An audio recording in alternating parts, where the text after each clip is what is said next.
Halo, Assalamualaikum, apa kabar saudara semua? Gimana kabarmu, Lur? Lur, tema kali ini cukup mendalam ya. Ini tentang jati diri deh. Tapi ini terkhusus untuk orang-orang yang punya sifat keras dan juga mudah emosi.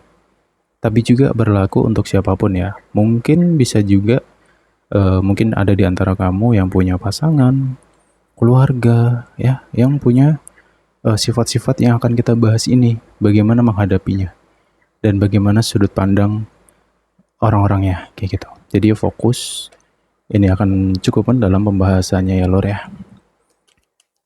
Ayo absen dulu deh. Dari mana nih? Aku suka sih bacain komentar-komentar. Oh dari kota ini, daerah ini gitu. Lur, di daerahmu cuacanya gimana? Kalau malam tuh dingin banget gak sih? Gak tau ya, aku ngerasa beberapa hari ini cuacanya dingin sekali. Jadi gampang pilek. Oke, kita ngobrol santai. Siapkan tempat dudukmu, siapkan cemilanmu, ya. Wow, itu nyambung. Entah kenapa, terkadang firasatku dengan tanda kartu itu sering sama. Kebetulan aja kali ya, gitu. Oke, gini sih. Kalau bicara tentang emosi ya, semua orang kan punya emosi ya, gitu. Ya kalau kita hidup nggak punya emosi, waduh, hidupnya ini kayak nggak berwarna gitu loh. Tapi jika emosi itu terlalu menguasai diri, ya maka orang-orang di sekitar kita nggak akan betah. Kayak gitu. Kemudian sikap yang keras, ya mungkin semua orang punya sikap keras ya. Tapi kembali lagi, kalau sifat keras itu terlalu mendominasi diri, maka biasanya akan memunculkan sifat-sifat negatif yang lainnya. Contoh kayak ego, ya kan? Dan lain sebagainya, kayak gitu. Dan juga di sini untuk orang-orang yang mengalami kondisi di mana sifatnya itu keras, mudah emosi, ya kan, atau mudah tersinggung, mudah merasa terintimidasi dengan kata-kata orang gitu.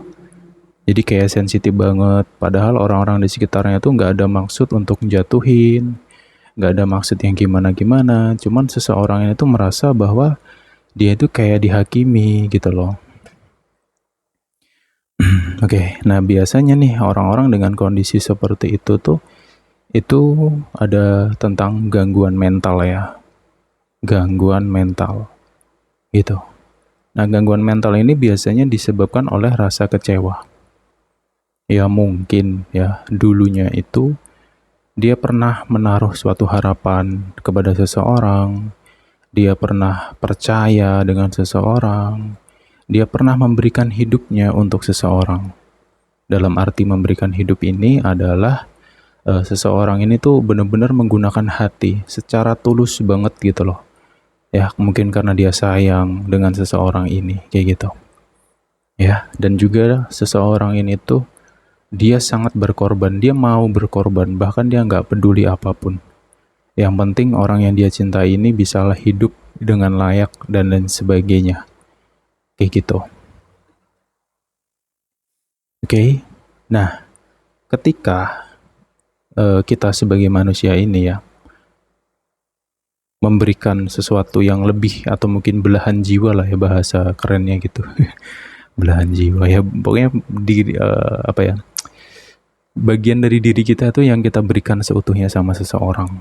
Ya, kita percaya banget sama dia. Kita yakin bahwa dia ini orang yang baik. Ya, sehingga bener-bener bisa banget untuk berkorban gitu loh. Nggak peduli waktu, nggak peduli hujan, panas, dan lain sebagainya. Kita upayakan untuk dia ini. Tapi ketika dia mengecewakan atau mengkhianati ya seseorang yang tulus ini, maka ini akan menimbulkan namanya luka hati atau penyakit hati yang dalam gitu loh. Tapi tidak selalu tentang percintaan ya, mungkin bisa juga di masa kecil dia pernah dikecewakan oleh kata-kata dari orang tua atau mungkin saudara yang lain kayak gitu ya. Ya logikanya gimana ya? Gini sih, ya mungkin ada di antara kamu yang pernah kayak gitu.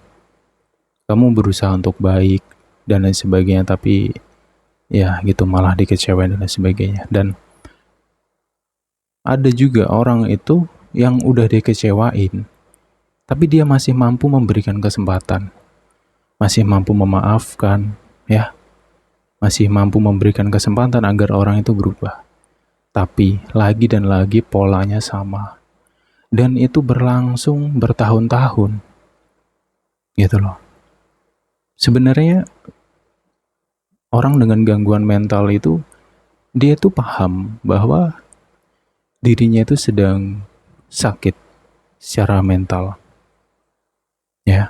Tapi banyak sekali orang-orang di luar sana yang nggak bisa ngerti kayak gitu. Apalagi dengan pola-pola kekecewaan yang terjadi, ya kan? Dan itu berulang dan berulang bertahun-tahun.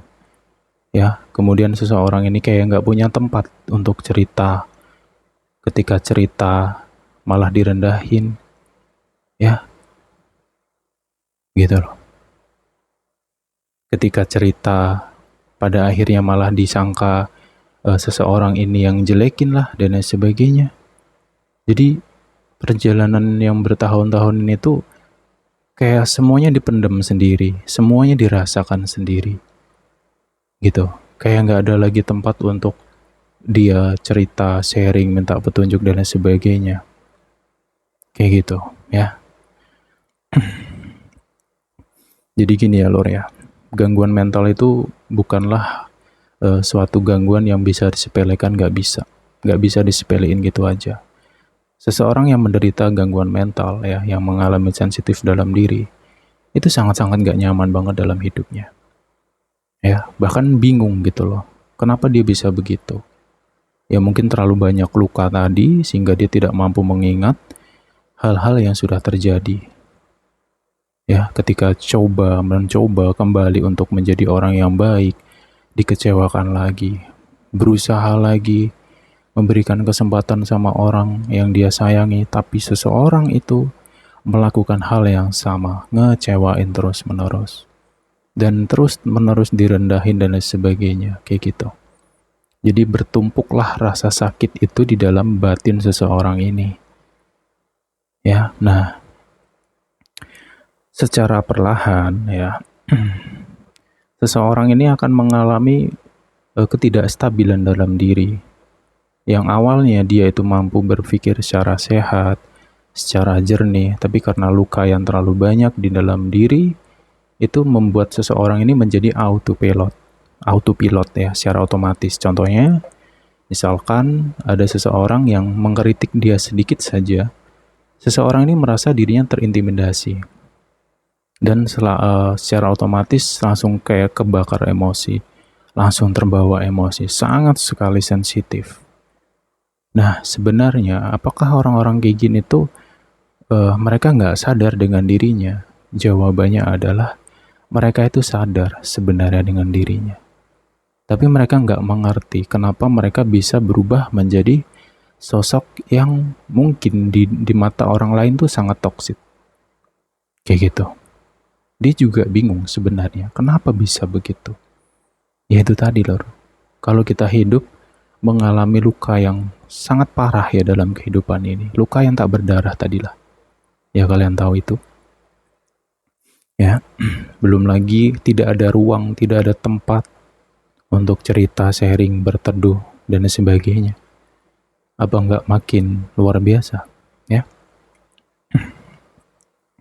ya satu sisi kalau kita lihat ya orang-orang dengan gangguan mental seperti ini tuh sebenarnya kasihan dengan mereka. Mereka sendiri bingung dengan hidupnya. Mereka akan berusaha untuk mencari jawaban, mencari petunjuk, bahkan mencari obat, mungkin datang ke psikiater dan sebagainya ya. Kalau ke psikiater atau ke psikolog kan biasanya dikasih obat itu, obat syaraf atau obat penenang. Itu aja nggak cukup, gitu loh.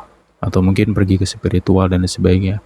Itu aja nggak cukup, ya. Jadi gini loh, orang-orang dengan gangguan mental ini ya, yang secara sifatnya terlihat sangat keras, ya, mudah marah, mudah emosi, sensitif dan sebagainya, anti kritik, ya, anti nasihat, ditegur diri dikit ngamuk, bahkan nggak ada angin, nggak ada hujan, marah, ya, bingung kan? Kalau kita ngadepin orang kayak gini tuh bingung, iya bingung. Mereka yang mengalami pun jauh lebih bingung gitu loh, ya, kayak gitu. Tapi ada sisi positifnya. Biasanya nih orang-orang dengan hal-hal yang gue bahas ini, mereka tuh punya kelebihan-kelebihan tertentu di dalam dirinya yang nggak banyak orang tahu. Bagaimana mungkin orang lain bisa tahu dia punya suatu kelebihan, ya, sedangkan setiap pergerakan dia itu selalu dianggap buruk.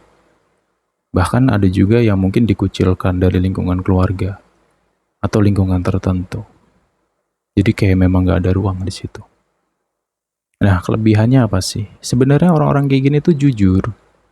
Mereka tuh cenderung jujur. Ya, mereka bereaksi itu atas dasar kejujuran. Dan orang-orang kayak gini tuh biasanya mereka tuh pandai sekali menasehat. Bisa menjadi penasehat yang baik dan bijak. Dan kata-kata mereka tuh bisa nyentuh hati orang. Kemudian, keunggulannya lagi, biasanya nih, orang-orang kayak gini itu peka. Ya, kepekaannya tinggi. Sensitif batinnya tuh kuat. Gitu loh. Jadi, contoh ya, hanya melihat foto seseorang, dia bisa menafsirkan bahwa orang ini begini. Atau mungkin dia mendengarkan suara orang, misalkan dia lagi ngobrol sama seseorang yang tidak dia kenal. Dari suara yang dia tangkap, dia tuh bisa menafsirkan bahwa, oh iya, orang ini begini nih, dia ini begini, kayak gitu. Ya, dan apa ya, bisa dikatakan dia seperti bisa membaca orang, kayak gitu. Itu keunggulannya. Dan mereka cenderung tulus sebenarnya. Cuman ya itu tadi, semua itu nggak kelihatan.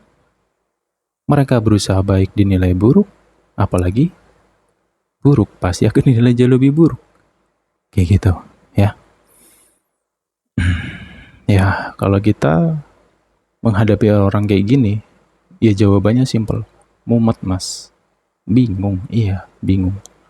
Tapi kita juga harus perlu mempelajari, karena mungkin bisa jadi orang yang sedang kita bahas ini adalah orang yang kamu kenal atau orang yang kamu sayang misalkan.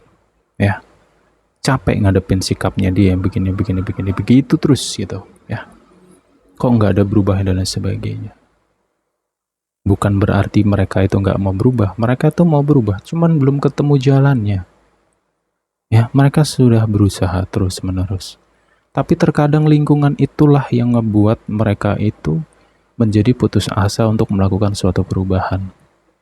Ketika mereka berusaha baik, tapi nggak dipercaya contohnya. Kayak gitu.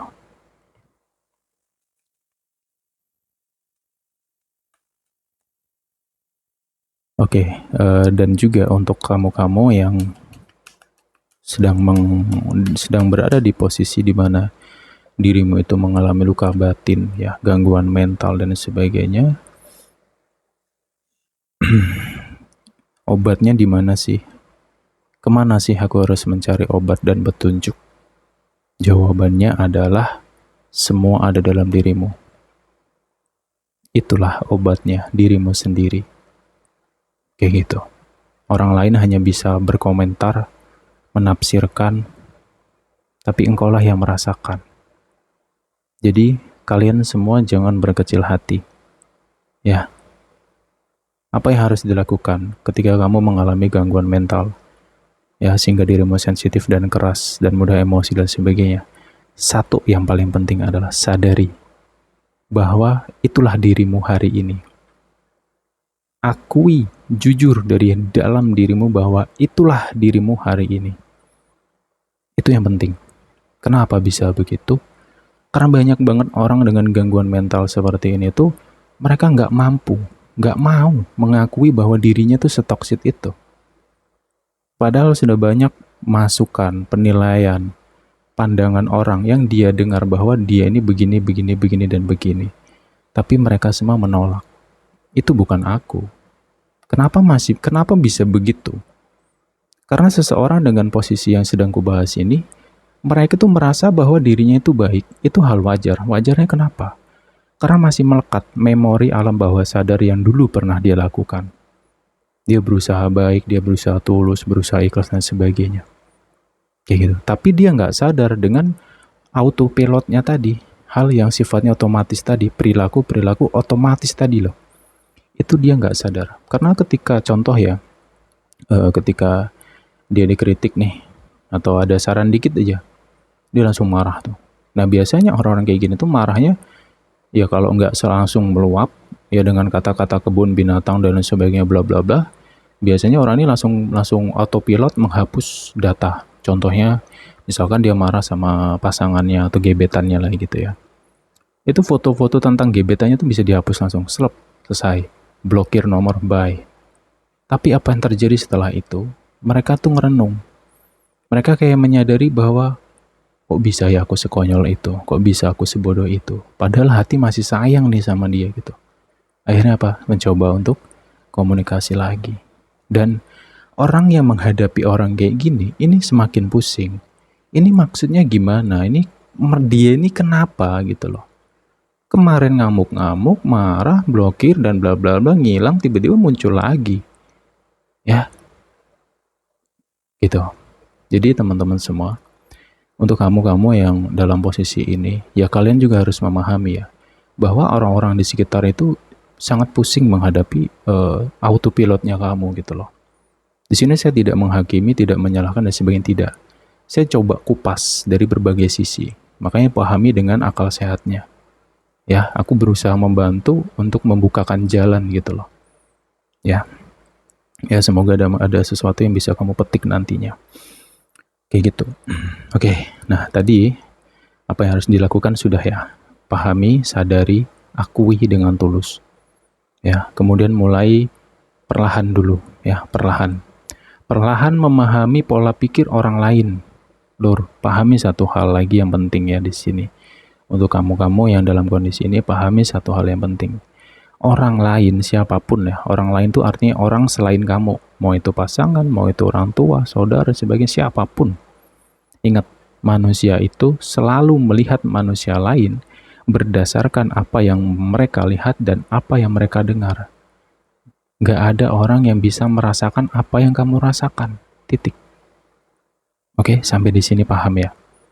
Jadi secara logika, misalkan nih, ilustrasinya gini. Ini lagi ngumpul nih, ya. Ada teman, mungkin ada saudara, mungkin ada siapalah di situ. Lagi ngumpul nih, ngobrol bareng, asik nih obrolan ini. Terus ada salah satu orang ini, dia tuh kayak nyeletus tentang kamu misalkan. Kamu nih kok begini ya, kamu kok begitu. Yang awalnya kamu ini orangnya ceria, tiba-tiba bad mood di situ. Kelihatan banget, berubah banget. Tiba-tiba diem misalkan. Apa yang terjadi dengan orang-orang yang lainnya? Mereka akan berpikir, ini anak kenapa ya? Gitu. Yang nanya pun juga kebingungan. Loh, kok bisa gini ya dia ya? Padahal aku cuma nanya gini loh. Ini maksud dia ini sebenarnya baik. Ya namanya orang ngobrol pasti kan random kan pertanyaan itu. Tapi ketika orang dengan gangguan mental itu bisa sesensitif itu. Kayak gitu. Jadi kita harus paham seberapa bingungnya mereka dengan orang-orang, dengan kita yang kondisinya seperti itu misalkan ya. Kayak gitu loh orang. Dan kita juga nggak bisa menyalahkan argumen mereka. Gitu loh. Karena mereka hanya melihat, mendengar. Gitu. Ya. Dan kita juga harus pahami ya bahwa manusia itu identik dengan kebaikan, ketenangan, keamanan. Contoh, ketika kita ketemu dengan orang yang senyum, ramah, kita aman gak sih? Diri kita nih ngerasa aman kan? Ngerasa aman, ngerasa nyaman, ya kan?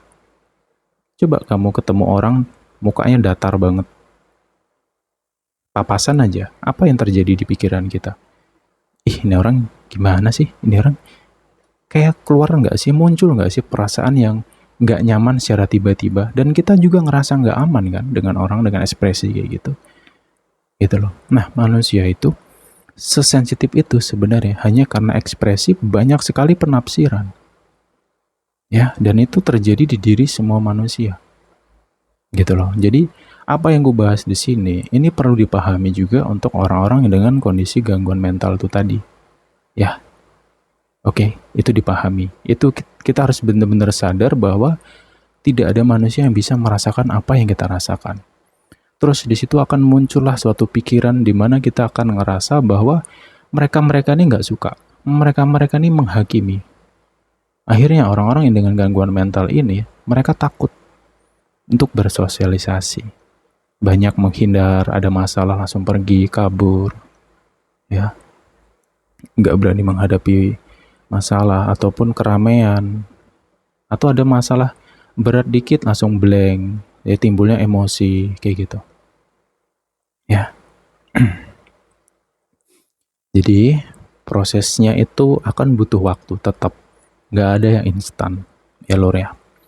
Gitu. Jadi proses pertama adalah kesadaran. Sadari tentang kamu, sadari juga tentang orang-orang di sekitar. Sadari juga tentang sifat alami manusia dalam memandang.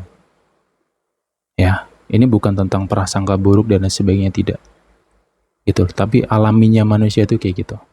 Contohnya ketika kamu baru kenal sama orang nih, misalkan baru deket lagi. Ini sebagai contoh lagi ya, biar mudah dipahami. Kita baru deket, baru kenal dengan orang, tapi seseorang ini tuh sensitif banget ya, mudah baper, mudah tersinggung dan lain sebagainya. Kira-kira nyaman gak sih kita dengan orang-orang kayak gitu? Gak nyaman kan? Gitu loh. Dan juga untuk kamu-kamu yang mungkin dalam gangguan mental, please jangan berkecil hati. Ya, dan juga nggak bisa selalu menyalahkan orang. Gitu loh. Ya.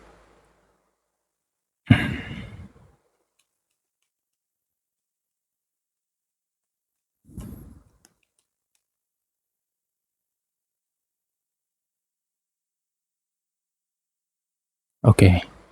Dan biasanya ya orang-orang dengan gangguan seperti ini tuh mereka itu hanya butuh didengar, butuh ditemani, bukan dihakimi.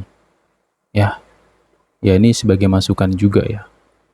Misalkan nih kamu punya atau tahu atau kenal dengan orang yang dalam kondisi seperti itu. Kita jangan kritik dia. Mereka nggak butuh kritik.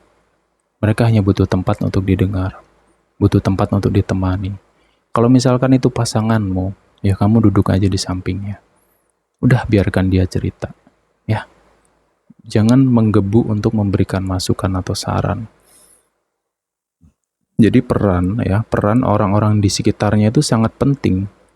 Tapi kalau orang-orang di sekitarnya itu juga nggak bisa memahami, nggak mampu memahami, ya dan ikut-ikutan terbakar emosi, ya kasihan dong. Dia ini gitu loh, ya. Selalu disalah arti dan sebagainya. Jadi orang-orang dengan gangguan seperti ini tuh kita butuh pendekatan ya kepada mereka. Kita lakukan pendekatan dulu. Buat mereka itu merasa nyaman dan aman dengan diri kita. Makanya cukup dengarkan ketika mereka cerita. Udah dengerin aja dulu. Kecuali mereka bertanya, aku minta masukan dong, begini, atau saran, baru kita kasih saran. Kalau enggak. Nah, seiring berjalan waktu, ya, ketika proses pendekatan itu terus-menerus kita lakukan, ya, tapi dengan catatan kita juga harus sabar, kita juga harus paham. Orang-orang dengan gangguan mental seperti ini sangat random sekali, gitu loh, karena terlalu banyak luka dari dalam dirinya. Ini orang-orang kayak gini perlu diselamatin sebenarnya, diselamatkan bukan diselamatin. Kayak gitu, ya lur ya. Dan nanti seiring berjalan waktu ya, ketika mereka sudah merasa aman dan mereka sering bertanya, minta masukan, disitulah peran kita harus lebih dewasa dan lebih tenang. Kita kasih masukan. Jangan ada unsur emosi, karena itu api. Gak mungkin kita lawan dengan api. Kita harus kasih masukan pelan-pelan, sedikit demi sedikit. Gak usah banyak-banyak. Gak akan didengar. Bukan gak didengar, mereka gak akan nangkep gitu loh. Kalau terlalu banyak masukan tuh mereka nggak nangkep. Jadi sedikit aja kita kasih masukan ke dia ya. Gitu.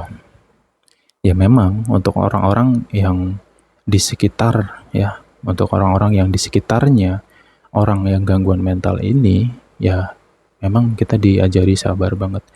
Jadi positifnya gini, misalkan nih kamu punya pasangan atau siapapun itulah ya, dengan kondisi yang seperti itu. Positifnya adalah dia itu adalah perantara untuk diri kita. Ya, dia itu adalah ilmu untuk kita agar kita bisa belajar tentang kesabaran. Dan yang paling dalam adalah keikhlasan. Gitu loh. Memang sulit, tapi kita harus temukan makna di balik itu semua.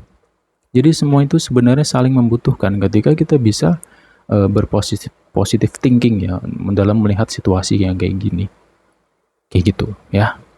Oke, kita masuk kepada si penderita. Ya, untuk kamu-kamu dengan kondisi gangguan mental, dengan trauma yang begitu dalam dan sebagainya, jangan berkecil hati ya. Gitu. Jangan berkecil hati. Kamu selalu punya kesempatan untuk melakukan suatu perubahan. Dan saya sendiri yakin bahwa suatu hari kamu pasti akan menemukan orang yang mampu merubahmu atau mengimbangi dirimu. Dalam arti bisa jadi orang ini tuh adalah orang yang cukup sabar, yang kamu marah kayak gimana pun dia masih stay di situ, dia nggak kemana-kemana.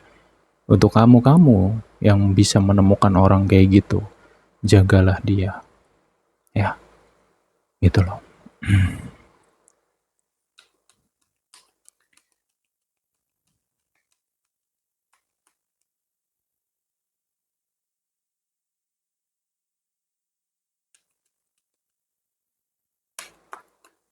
Oke, dan kemudian mengenai untuk kamu si penderita, bagaimana cara melihat orang-orang di sekitar yang mungkin kamu merasa mereka menghakimi dan lain sebagainya ya.